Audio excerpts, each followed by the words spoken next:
नमस्कार, one India Hindi में आपका स्वागत है। मैं हूं राहुल पांडे। यूक्रेन में रूस के हमले तेज होने के बाद भारतीयों की वतन वापसी की कोशिशें केंद्र सरकार ने तेज कर दी है। भारत यूक्रेन ने अपने नागरिकों को बचाने के लिए ऑपरेशन गंगा चला दिया है। मोदी सरकार के कई मंत्रियों को भी यूक्रेन के पड़ोसी देशों में जाने के लिए कहा गया है। ये पहली बार नहीं है जब इतने बड़े स्तर पर भारत रेस्क्यू ऑपरेशन दूसरे देशों में चला रहा है। इससे पहले भी कई बार दूसरे देशों से भारतीयों की वापसी कराई गई है। गल्फ देश कुवैत में साल 1990 और 91 में हुआ रेस्क्यू ऑपरेशन सबसे बड़ा ऑपरेशन माना जाता है।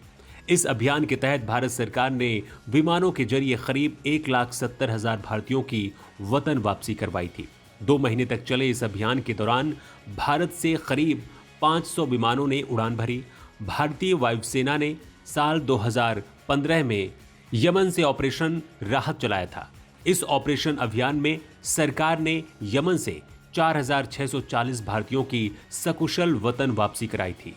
इतना ही नहीं, 41 देशों के 960 नागरिकों को भी भारत ने यमन से सुरक्षित निकाला था। सबसे पहले 1 अप्रैल 2015 में एडन पोर्ट से ऑपरेशन राहत की शुरुआत की गई थी, जिसके बाद 3 अप्रैल से भारतीय वायुसेना और एयर इंडिया ने इसे आगे बढ़ाया था।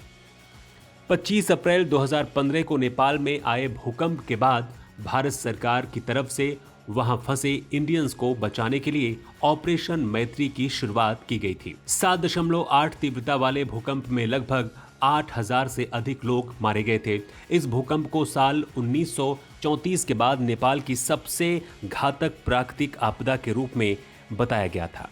भूकंप की वजह से 2 अलग अलग जगहों पर हिमस्खलन हुआ था, जिसमें से एक माउंट एवरेस्ट था, वहां पर 22 लोग मरे थे। दूसरा लांगटांग घाटी थी, जहां पर 250 लोग या तो लापता हो गए या फिर मृत अवस्था में पाए गए। इसी तरह से भारत ने ऑपरेशन सुकून को अंजाम दिया था। भारतीय नौसेना द्वारा साल 2006 के लेबनान युद्ध के दौरान संघर्ष क्षेत्र से भारतीय, श्रीलंकाई और नेपाली नागरिकों के साथ साथ भारतीय जीवन साथी के साथ लेबनानी नागरिकों को निकालने के लिए किया था।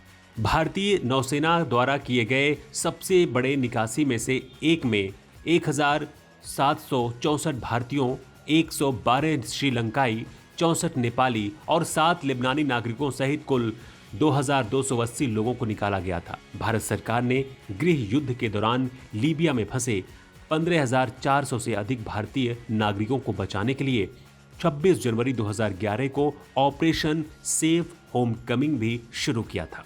इस खबर में इतना ही। ज्यादा अपडेट के लिए आप बने रहिए वन इंडिया हिंदी के साथ।